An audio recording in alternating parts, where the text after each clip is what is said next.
स्कूली विद्यार्थियों को पर्यावरण संरक्षण की शिक्षा देने हेतु वन विभाग द्वारा प्रतिवर्ष अनुभूति कार्यक्रम आयोजित किया जाता है। अनुभूति सिर्फ एक कार्यक्रम नहीं, अनुभूति एक रिश्ता है, एक प्यारा सा रिश्ता। रिश्ता जंगलों से, रिश्ता नदियों से, रिश्ता वन्य प्राणियों से, रिश्ता प्रकृति से। प्रकृति जीवन के हर रंग को खुद में समेटे हुए है और जब ये नन्हे कदम प्रकृति के रंगों के करीब पहुंचे तो ये रंग छिटक कर उनकी कलाओं में उभर आए और ये बच्चे प्रकृति के रंग में सराबोर हो उठे। अनुभूति कार्यक्रम प्रतिवर्ष 15 दिसंबर से 15 जनवरी की अवधि में परिक्षेत्र स्तर पर आयोजित किया जाता है।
हम यही आपसे आशा करते हैं कि ज़्यादा से ज़्यादा आप लोग को जो जानकारी देते हैं वो आप सीखेंगे और उसको आगे भी दूसरे लोगों को, जो आपके पड़ोसी बंधु हैं, जो आपके परिवार के सदस्य हैं, उनको भी आप इस बारे में जागरूक।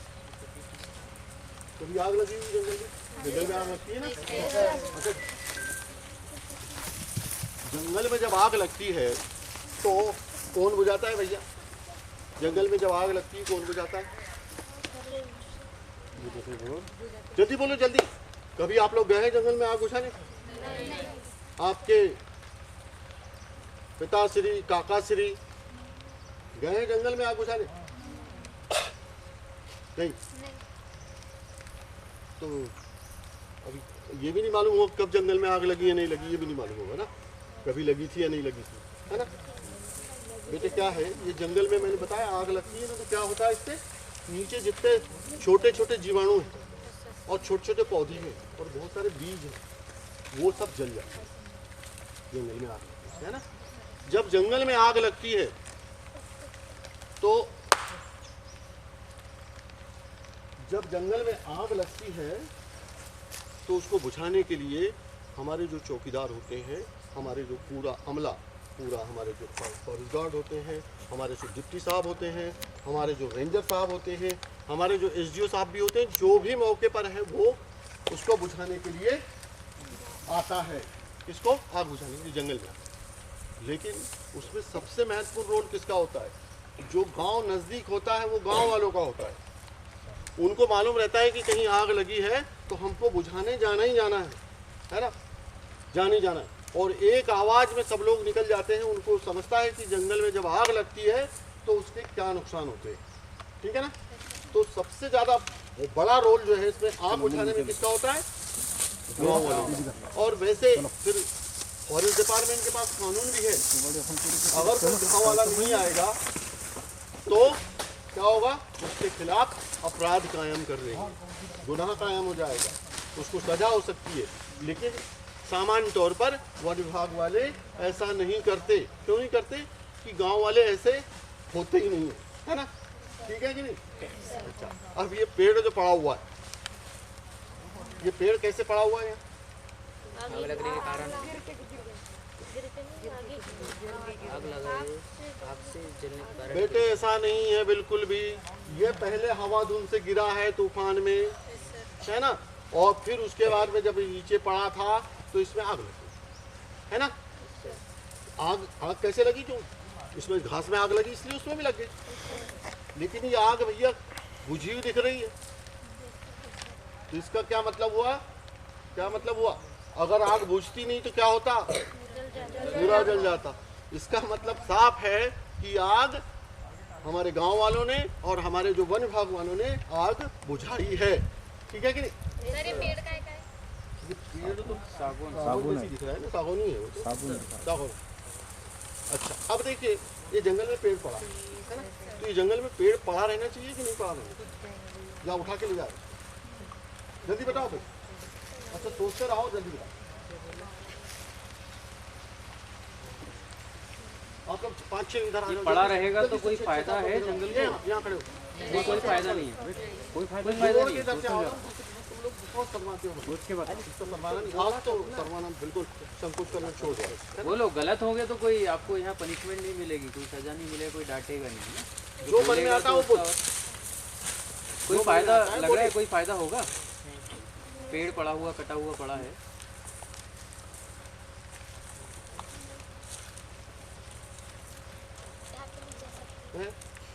उठा के ले जा सकते हैं। हाँ, उठा के ले जा सकते, ठीक है। और इसका कोई फायदा होगा यहाँ पर? और पड़ा एक तो उठा के ले जा सकते हैं, और उसको जंगल में रहने दे कि उठा के ले जा? कौन लेके जाए? तुम लोग लेके जाओगे इसको? मतलब तो कहने का मतलब ये है कि इसको उठा के ले जाने में फायदा है ना, ऐसा नहीं है बेटा, है ना।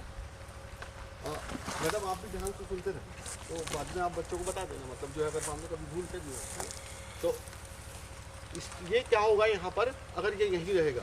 आजकल हम लोग कभी भी जंगल में अगर कोई गिरते हैं झाड़, एक तो हवा धुंध से गिरते हैं झाड़, है ना, लेकिन अब बहुत संख्या में गिर गए तो हम उठाएंगे उसको, तो कट। लेकिन अगर इक्का दुक्का गिरते हैं तो उनको वहीं पर ही पड़े रहने देते हैं।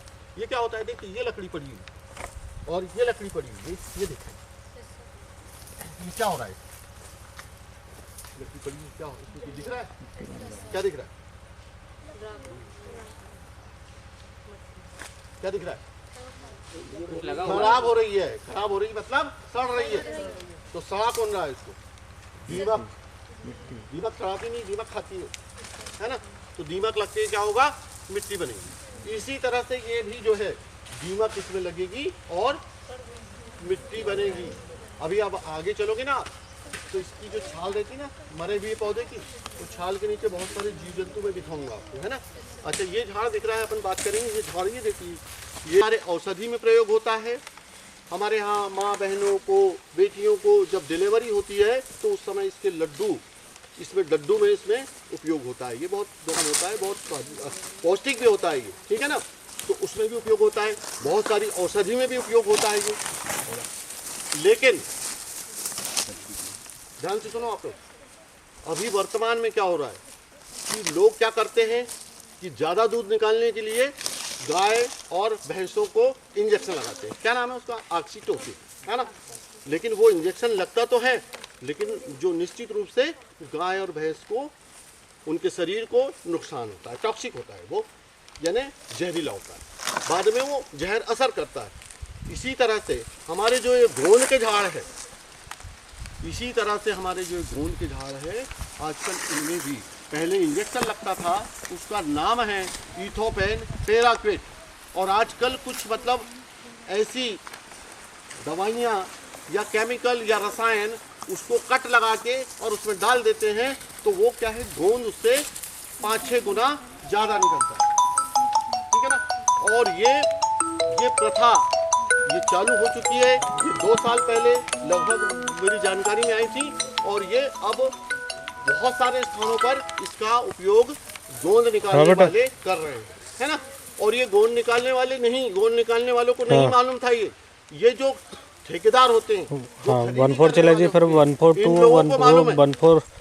1/4 पे करना, फिर 1.8 पे करना, है ना?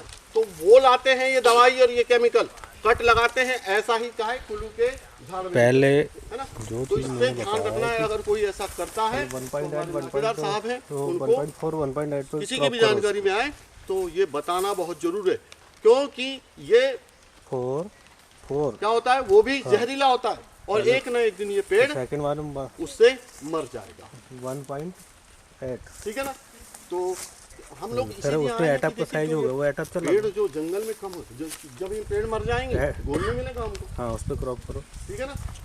इसलिए आपको इसके बारे में जागरूक करना बहुत जरूरी है। और एक मिनट बता रहा हूँ, ये पेड़ काहे का है? हैं? भैया खैर बोलते हैं, खैर, अच्छा खैर, इसको बोलते हैं खैर, इधर खैर बोलते हैं। खैर, ये खैर हमारे जंगल में पहले ये बहुत ज़्यादा पाया जाता था, ठीक है ना? लावा होगरी, अम्बाड़ा, पांडुरना, ये सारे जंगल में बहुत ज़्यादा पाया जाता था। और ये पेड़ से बिटिया, ये इस पेड़ से क्या बनता है? कत्था, बहुत होशियार है बेटा, कत्था बनता है इससे, है ना? तो मेरा ख्याल है अभी भी कुछ लोग इससे कत्था बनाते हैं, है ना? लेकिन कत्था बनाना हमारे यहाँ पर प्रतिबंधित है। क्यों प्रतिबंधित है? कि ये पूरा मिटने की कगार पे है ये पेड़, हम इसको काटते नहीं है, और जब हम जंगल भी काटते हैं ना तो इसको काटने के लिए चिन्ह नहीं लगाते, मतलब काटते नहीं है, ठीक है ना? तो ये पेड़ हमारे लिए बहुत ज़्यादा महत्वपूर्ण है, इसी से कत्था बनता था। कत्था जो आ रहा है बाजार में केमिकल है, वो रसायन कत्था है, वो ये कत्था है ही नहीं, क्योंकि इतनी बुरी तरह से इसको काटा गया है ना? वो तो इसका कत्था कैसे बनता है इसका? वो इसके जो अंदर में जो रहता है ना काला काला, जब अपन इसको छीलेंगे तो अंदर इतना काला निकलेगा, इसमें इतना काला लंबा, उसको टुकड़े करके उसको उबालते हैं, और उसका ज़्यादा विधि विधान मेरे को मालूम नहीं, है ना? मैं नहीं जानता, लेकिन ऐसा ही इससे कत्था बनता है, और ये मिटने की यानी विलुप्त होने की कगार पर है, ठीक है ना? लावागुरी में तो इससे भी ज़्यादा पाया जाता है, लावागुरी में इससे लगी हुई है ना, इधर खाता है, ठीक है ना? तो चलिए आगे सर मैं अपने आप को ही मतलब देखो, फिर उसको खड़ा होगा तो आप देखा होगा।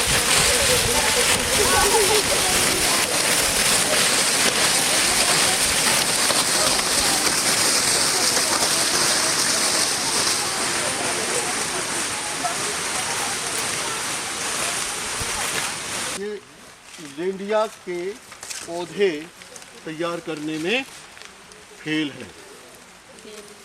फेल अल्फाज समझते हो ना? ये इतना अच्छा पेड़ है ये जब बढ़ता है ना तो जहाँ पर भी लगा दो बहुत तेज बढ़ता है ना।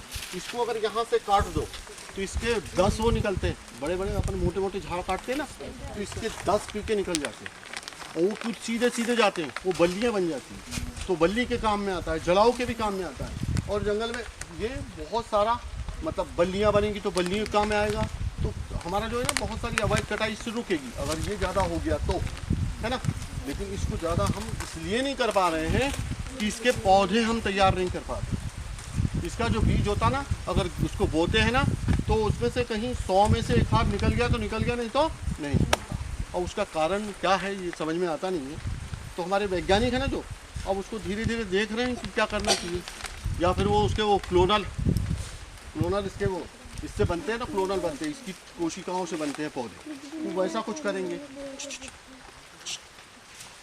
तो ये पेड़ बहुत ज़्यादा उपयोगी है, लेकिन विडंबना और दुर्भाग्य है ये कि इसका हम पौधे नहीं तैयार कर पा रहे हैं। और जो हमको आना ही चाहिए तब जाके हमारा मतलब, ऐसे और भी होंगे जैसे ये है, और भी कुछ हो सकते हैं, बाकी तो सब पूरे बीजों के पौधे तैयार होते हैं, ठीक है ना। भमोड़ी है ना, लेकिन हम इसको खाते नहीं। हर प्रजाति भमोड़ी की खाई नहीं जाती। कौन सी भमोड़ी खाते हैं हम लोग? बांस भमोड़ी हुआ, और जो बामी पे आती है वो भमोड़ी हुआ। बांस भमोड़ी भी खाते हैं, वो भमोड़ी भी खाते हैं, बहुत टेस्टी लगती है, बहुत पौष्टिक भी होती है। ये भमोड़ी कौन खाता है? जंगली जानवर वगैरह हैं, कीड़े मकोड़े वगैरह इसको खाते हैं, है ना, अपना भोजन बनाते हैं। अब इसमें एक और ख़ास चीज़ है, ये देखो आप, ये जो है ना, ये देखिए, जैसे मैंने ये हटाया है ना। अब इसमें बहुत सारी मतलब ये कीड़े निकले इसमें। तो ये डाली है और इसके ऊपर ये क्या है? छाल है। ये छाल के अंदर जो है बहुत सारे जीव जंतु है ना। तो जीव जंतु ये क्या कर रहा है? ये छाल इसको जीव जंतुओं को अब आवास दे रहा है और सुरक्षा दे रहा है। तो मैंने आपको पहले भी बताया हूँ और बार बार बता रहा हूँ कि हर छोटे से छोटा जीव और बड़े से बड़ा जीव और छोटे से छोटे पेड़ और बड़े से बड़े पेड़ पौधे, ये सारे के सारे एक दूसरे से जुड़े हुए हैं। इनका सबका रहना दुनिया में जरूरी है, तभी हम लोग अच्छे से जी पाएंगे, है ना। तो इसके बारे में समझ गए आप लोग? और ये शुद्ध वातावरण में होता है, जहाँ ज़्यादा शुद्ध वातावरण होता है वहीं पे होता है। अब ये वो वाला चट्टा वाला नहीं दिख रहा है ना, चट्टा वाला नहीं दिख रहा है ना, तो निशान लगाते हैं। ये इधर वाले जो बच्चे हैं ना, ये देख पाएंगे, निशान लगा है, हैमर लगा है। तो किसी हमारे जो वन रक्षक हैं, उन्होंने जब इसको निशान लगाया होगा, जब निशान सब पेड़ों को लगा रहे थे तो इसको भी निशान लगा दिया, लेकिन ये गलत लगाया था, उसने निशान गलत लगाया था। कैसे गलत लगाया था? उसको नहीं लगाना चाहिए था। हमारे जो वन विभाग के नियम है उसमें ये है कि हमको सूखे पेड़ प्रति हेक्टेयर बचाना है, कुछ पेड़ 5-6 पेड़ 10 पेड़ बचाना है। और हम बहुत ज़्यादा भी अगर बचा देंगे तो उससे फ़ायदा ही है। क्यों फ़ायदा है? ये पेड़ जो है, बहुत सारे पक्षी ऐसे होते हैं, उनकी आदत ऐसी होती है कि वो केवल और केवल सूखे पेड़ के ऊपर ही बैठते हैं। वो हरे पत्ते वाले पेड़ या डालियों पर जो हरा रहता है, जिंदा रहता है, उस पर नहीं बैठते। तो इसलिए इन पेड़ों का जंगल में होना बहुत ज़रूरी है। मैंने आपको पहले बताया कि पक्षी हमारे लिए कितने महत्वपूर्ण है। जब ये कीटनाशक बंद होंगे ना तो पक्षी ही कीटों को खाएंगे, और पक्षी भी कम हो रहे हैं। क्यों कम हो रहे हैं?